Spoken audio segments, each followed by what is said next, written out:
Boy, what the hell, boy? Did you just put her down? Like old Yeller?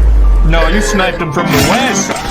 Why did he just get headshotted like it's a goddamn Hitman game? In the beginning, there was Chris Savino, a veteran animator and a guy who couldn't control his urge to share his pleasure of working with some of his employees.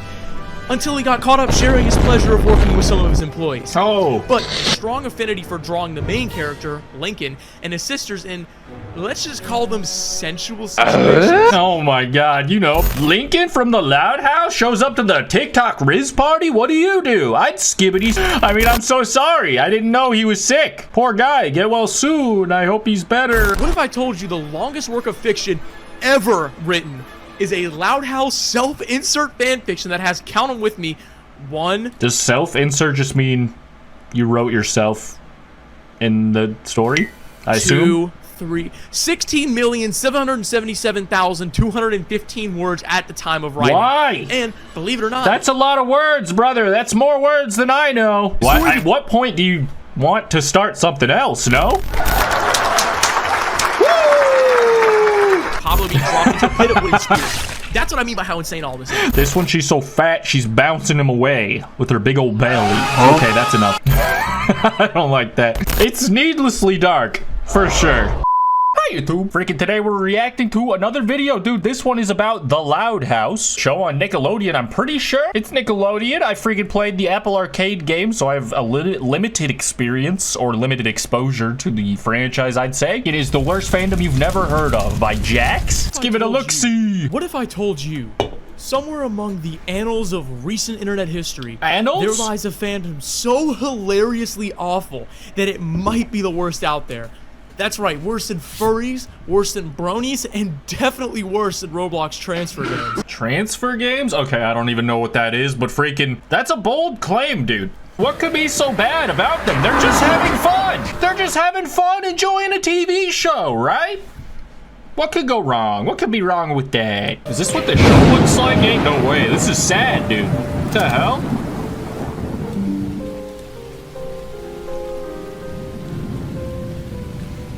Boy, what the hell, boy? Did you just put her down? Like old Yeller? No, you sniped him from the west. Bro, what the fuck is happening? Why did he just get headshotted like it's a goddamn Hitman game? Assassinated. R.I.P. to GOAT, Abraham Lincoln. I don't know if he was necessarily the GOAT or not. What the this is so dark. Yeah, all of what you just saw is based off of real Loud House fan art. Wow. And yeah, it does get worse than this. Oh, boy. What the fuck is going on? A fair question, TBH on guide. Can you guys smash that like button if you've ever felt this way? Indigestion or uncertainty? Thank you, and let's go. In the beginning, there was Chris Savino, a veteran animator and a guy who couldn't control his urge to share his pleasure of working with some of his employees. Until he got caught up sharing his pleasure of working with some of his employees. Oh. But really quickly, let's back up a little bit. The Loud House stars Lincoln, an 11-year-old little menace who lives with I didn't even freaking... Maybe subconsciously I made the Abraham Lincoln joke. Or maybe that's the point of the intro cartoon. I'm overthinking this. Shout out Abraham Lincoln, the GOAT from The Loud House. And older and younger sisters. Man, I wonder how the internet took this one. Get out of my house! The show dropped in 2016 to pretty high praises, being the first time its host channel, Nickelodeon, actually gave a shit about another cartoon since SpongeBob, but has since fallen off to say the least. What the hell, dude? I just heard about it. Am I really 45? Yes. Today, you're going to be taken on a journey through the disgusting underbelly of the Loud House, its fandom, to see what hell truly lies beneath. We're going to be discussing why the show has become host to such an awful fandom, as well as some of the art and literature created surrounding the show. Okay. Then, I'll be diving into the darker corners of the fandom and the evils it has spawned through the contents of the original show. Oh no. So, if you're prepared enough to handle it, let's begin. Entering I hope I am. the first circle of fandom hell, Limbo.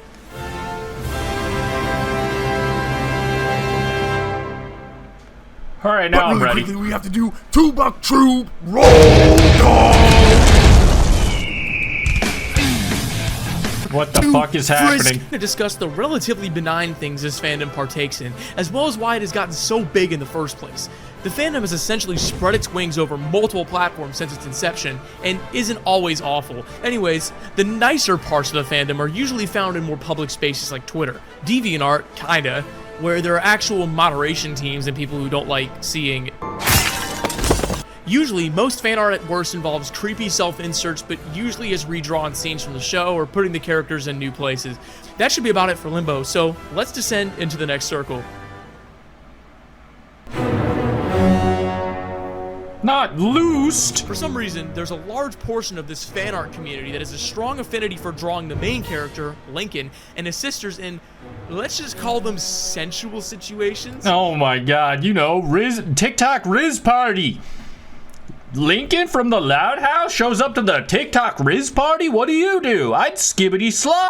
No, I'm just kidding. Pull up to the TikTok Riz party and fucking kill me. Kill me with an ice pick to the brain. Take me out. One quick shot. Sensual situations, you say. Of course it gets worse than this, but you'd be surprised at the amount of safe work art that really... I mean, the freaking bronies and the whoever else you named at the beginning. Every TV show has this, you know? I'm not defending it. And incest love. Oh my god. On top of this, there's a whole other side of this art community I'll be showing later. To give you a taste, remember the intro I spent 4 days animating and rendering? Yeah, Beautiful. That barely scratches the surface.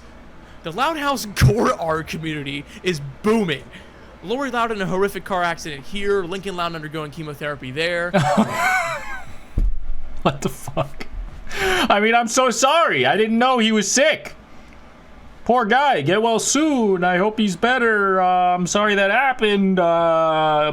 Everyone in the Loud family crying because one of the sisters was left with horrific injuries over here, etc., etc. Damn. I won't lie, it's kind of funny literally just because of how absurd it is, but then again, there's an entire community of people out there who draw images of 9-year-old cartoon kids getting into bloody and traumatic accidents. Like, imagine if a show like Bluey had a community like this. Oh, they're wounded and sad, I think. See?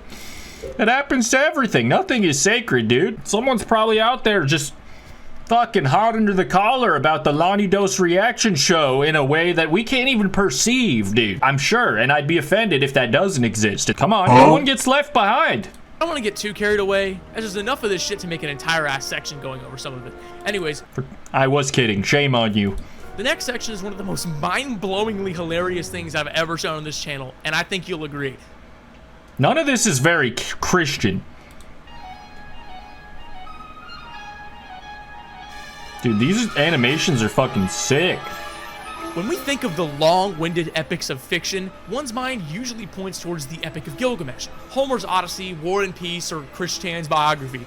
However, what if I told you the longest work of fiction ever written is a Loud House self-insert fanfiction that has, count 'em with me, one... Does self-insert just mean you wrote yourself in the story? I assume? 16,777,215 words at the time of writing. Why? And believe it or not, that's a lot of words, brother. That's more words than I know. And I just said skibbity and goon and lots of made-up bullshit in this video alone. I know lots of words. Silly words, serious words that I shall not speak here. It's still being updated regularly, with the most recent edition being from 21 hours ago as of writing this. Note, this section is not meant to bully the creator of his work. I just want to show a particularly amusing part of the fandom that I think really furthers the idea of how insane... How did you read so... Well, maybe it's like the first paragraph. Mr. James Dean 5842 is the creator of this masterwork, and at the young and naive age of 36, has managed to create quite the work of fiction here. He also makes sure to specify he never accepts, quote, bad opinions, bad criticism, racial slurs, and hateful comments. I don't accept any of those either, so I feel you. It's fair, I guess. I'm sure he's gotten no shortage of those since he began writing this 2,000 chapter epic. Anyways, let's go over part of the story. It's fucking crazy. At what point do you want to start something else, no? Begins with our, at the time, 30-year-old protagonist moving in with his family into their multi-million-dollar mansion in Royal Woods, Michigan. Fortunately for JD here... That's not that far from Minnesota, to be honest. Listen to the guy that starts the whole story, Lincoln. He introduces this mysterious man... I mean, obviously, if they're freaking that rich, they're going to have a significant security system and border set up to keep people like me out, the riffraff, but, you know, I'm just entire putting it there in my mind. And of course, putting myself he naturally there. hits it off with literally every one of Lincoln's sisters. Gross. Because why not? All the characters do their own thing until talking to JD, where they just respond like robots every single time. Why, thank you. I feel like I'm watching an AI interact with itself, but you know. We now discover that the author has, all of a sudden, decided to spawn an 11th sister named Lainey, who likes to paint and shit. He didn't even follow the 4-letter name thing that every other character in the family follows. He continues meeting the sisters one by one until he meets the 16-year-old sister, Lenny. He remarks, "You sure are pretty, Lenny." All right. And into the next chapters, he proceeds to awkwardly insert himself into actual episodes from the show. In the second chapter, he makes sure to let us know that although he is 30 in real life, he is 15 in the fan fiction. You can do that? A 30-year-old man role-playing as a 15-year-old alongside a bunch of underage girls. What could possibly go wrong? I know what could go wrong. The writing could go bad. There's too many cooks in the kitchen. Okay, I'm reading this a bit further, and at some point he inserted Ed, and Eddie, and now they all hang out at Lincoln's house.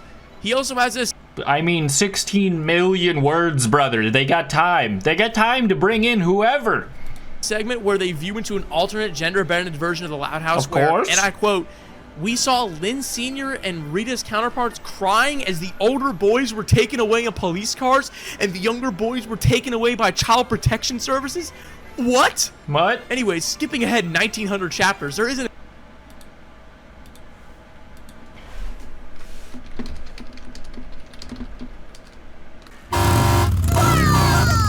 I'm just trying to get a grip for what this show is normally. When we want to be show and tell star, when we need to be star, when we will be star. Why are they babies? You came to the right person for help, Oh, Lily. some You of wanna them are welcome Show and babies. tell? You need the ultimate showstopper. Don't just sit there pining for stardom, doll. Would you at least consider letting me spruce up your act?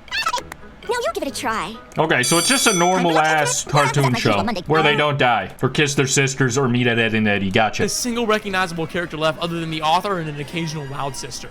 They visit all kinds of other cartoons, from Dexter's Lab into the Spider-Verse and f***ing Total Drama Island, the Hell ridiculous. yeah. This is overkill, man. It's written another 7.5 million words and 850 chapters. And what You exactly didn't just revamp it. You fucking with your revamped it, brought it back, made it new, made it hold. It's just a whole different thing at this point. Shit, man, we need my boy James Dean 5842 to finish up Hunter x Hunter. You brought it back, killed it again, reanimated its corpse, bastardized it, birthed a new zombie version of it, and made it a vampire. Here, see? When you think of heresy. notoriously bad fan art, what do you think of? My Little Pony? I mean, Yes. yeah, you're not entirely wrong, but is it a core staple of that fandom to show bizarre sexual tension between Yes. Maybe. Maybe not in the show. siblings? Yeah, I don't think so. Well, no. not it's horses, dude. It's weirder, in my opinion. This is normal as hell if you're in Kentucky, I'm just saying. Louis, is it common for that fandom to produce gruesome images, imagining small children being deathly ill or fatally injured? Yeah, not really. With the Loud House fandom, you get this much and sometimes more, but we'll get into that part later. For now, we'll discuss the art that is often created by viewers who just wish to show their adoration for the children living in the Loud family. As we know, fan art is a controversial concept within many communities, often because those who draw them are not very in touch with basic morality, to say the least. There's a reason the next 3 parts are dedicated to Loud House fan art. I want to prove to you, the viewer, that this fandom may be the worst major community on the internet. Coming from an admittedly poorly made article by AminoApps.com, we can take a look at some of the most violent... Amino Apps was like a fucking... I think it's defunct now, but it was like... They would make like a separate app for like little dumbass communities. Like, here's the emo community. It was like a forum kind of, but just think of like the most simple social media trying to attract a very on-the-nose audience. Like, they would make a separate community for Loud House and make that an app and then make it look like Tumblr or whatever. We had apparently the UI, safe work things the fandom has created. Here, we see a precursor to the images we're going to be purely discussing in the last part. The person who drew this believes so much in the bond between 2 11-year-olds, they drew them snuggling in bed, all whilst Lincoln's 17-year-old sister is menacingly standing over them. Next, another preview at the awful She doesn't look situations- very menacing, I'm gonna be honest. Is that just me reading it wrong? I don't know. artists put these children in for their own amusement. With this image, That showing is more menacing, to be honest. If you were standing over me like this, I'd be more intimidated. 15-year-old sister pissed drunk off of beer and vomiting in a dirty alleyway. Yeah. Like, how the f do people come up with this? And drinking piss. Like, I won't lie. And the more piss for me, it's drunk. kind of funny, but that's just because of how purely absurd it is. Some more lovely art comes from Pinterest. Again, putting this poor, tortured 11-year-old boy in a provocative situations. Seriously, just let my boy play Roblox and watch Skibidi toilet videos. For My God. real. This That's one all we want. shows him being affectionately hugged by Lori's 17-year-old friend, and I don't think she loves These him are like a the brother. most tame fucking things ever, but I understand the implication. There's There's actually a shocking amount of art between these two specifically for some reason. Here's one of them holding hands and blushing while sitting on a couch, with Lori's friend literally dwarfing him in size. Is this some kind of like mommy issue projection? Yes, it is. You could say that. I think so. I mean, I'm glad that they're not showing the more explicit ones that I'm sure exist, but goddamn. There are literally thousands of artworks depicting this kind of psycho shit, but if you can believe it, we've only just skimmed the surface. It also probably hits harder if you know who these characters are and their relations to one another. Violence! Violence is probably the most literal of all the circles we've yet discussed. If you weren't aware, people in the Loud House fandom seem to have an affinity for placing its characters into sad and depressing situations, often depicting them as deathly ill, morally wounded, dead, etc. Again, tell me another community that has such a unique issue. To give some more Deathly ill fan art. Fandoms. Yeah, you might, I struggle to think of another that is famous for doing that specifically. Okay, go off. You got a point. Imagine if there was a large community of people who drew fan art of the Backyardigans featuring Pablo being dropped into a pit of wooden spears. That's what I mean by how insane all this is. They should!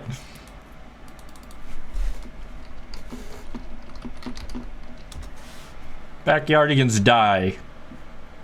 Sacrifices himself for the good of humanity? Is that a thing? Let's go, let's go, let's go, Pablo, whatever. There he goes! What a noble guy. I can't tell what's even fan art unless it's like poorly drawn. Stop being so good at art! My leg, it's broken! Damn, you sicko. Why would you draw this? He's depressed. Yeah, I mean, there is a fucking lot of it. I can't lie. You guys are some angsty mofos. This one, she's so fat, she's bouncing him away with her big old belly. Okay, that's enough. I don't like that. On top of that, other kid shows that feature gore or trauma art, let's say SpongeBob, for example, feature abstract representations of grown-ass adults, not realistic representations of actual people. True, and sponges and sea creatures, they do benefit from being, make-believe. So much of this art is being created, often not even featuring Lincoln, that leads me to believe this is just fanboy reasoning. It doesn't have a whole lot of basis behind it. Fanfiction about Lincoln being diagnosed with a terminal fucking illness. Significantly less words, though. Requiem for a Loud is a fanfiction written by some dude from Argentina who decided to write a PhD dissertation on diagnosing cartoon children with neurofibromatosis, aka a deadly brain tumor. Everyone deals with trauma differently. There's literally nothing wrong with putting a make-believe character into a relatable real-life situation. Anyways, let's move on to the visual art side of the fandom, where we can see scenes like this in vivid DeviantArt quality. In this image, we see the Loud family I'm already scarred from my Google searches. Undergoing lots of suffering. I'm uninstalling Firefox. Lisa having a failed explosion or experiment, the twins getting into a fight, Lucy being sad, Lincoln breaking a stuffed animal, and then Lynn has a bent leg, Luana's having a reputation ruined. Hey, we've seen this one before. Luna has alcohol poisoning from binge drinking, Lenny's been stabbed by glass or something, and Lori's on the verge of death. Like, this guy made a medieval triptych version of Loud House fan art. It's needlessly dark, for sure. It is. These guys, it might be a cry for help. I don't know. Putting underage characters, sometimes even family members, in essentially tense environments. Let's go over how deep this rabbit hole travels into the various close corners the surface of this fandom has to offer. For example, something actually official in the show, and even a distant observer would notice, is the strange relationship between Lincoln's 11-year-old friend, Clyde, and his own 17-year-old sister. And they actually kind of play it off as normal. Look, I don't know about you, but to write such a weird thing to a kid show, especially with the creator himself being a woman toucher, it doesn't make a whole lot of sense. So that's like a real thing that's kind of awkwardly in the show? Okay. I mean, they could have toned down the whole bloody nose thing, or at the bare minimum made this kid attracted to someone his own age. Like, shit, we don't need representation for most underage Twitter furries. Anyways, moving away from the official shit, all you have to do to enter the cesspool of art and fanfiction is by searching up, quote, Loud House ship. In the world of fan art, there are three categories here. One, in-show canon relationships. Obviously, most of these are like actually morally acceptable, like characters dating other characters their own age. Crazy, right? Number two, putting, I shit you not, specifically one sister, Luann, with that random background character from a single episode into a lesbian relationship. Even generically searching up Loud House ship yields so many results between these two characters. I was honestly dumbfounded. I figured, eventually it'll stop. People do this for everything. Number three, shipping Lincoln with his own 13-year-old sister. Yeah, while also showing them as having kids. Again, name another show as mainstream as this with a fan of this. How is this fraud? Delving into the fan fiction side of things, there's no shortage of content involving more underrated search engine. All right, what's the treachery? You can probably already guess what I've been alluding towards this whole video. If you haven't realized it yet, the Loud House fandom has created a large volume of inappropriate images involving children, often combining themes of abuse, among other. Yeah, that is the grossest thing that we've seen so far, but let's hear about it. Things. This side of the fandom doesn't hold back either, including all of the sisters and other kids in the town from ages 17 years old to 15 months. I don't think you need to even see blurred examples as proof, nor do I really want to see those images either, but to give you some context on how bad this is, let's play a game of numbers. On a website dedicated to a certain internet rule, searching the Loud House yields a grand total of 7,500 results. A children's show comprised primarily of children with 7,500 NSFW images of it produced. On another website I discovered while doing my searches that I will not name due to the entire point of the website being underage art, there are 16,000 results. I cannot stress to you how big of a thing this is in the fandom, and while it may not be the majority of people within it, the sheer volume of these works is not few enough to just ignore.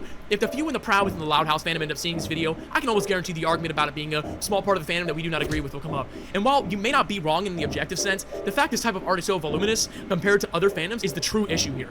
Okay, I think the freaking outrage comes from, I guess, I was sort of minimizing the idea that there was a suggestive fan art of the show because every show has that, but if it is like a baby show with actual drawn babies in it, I could see that being more outrageous and inciting more of a reaction from the community that is deserved. I could see that. It sounds like some creepy fucking weirdos like this show, but also it's a popular ass show.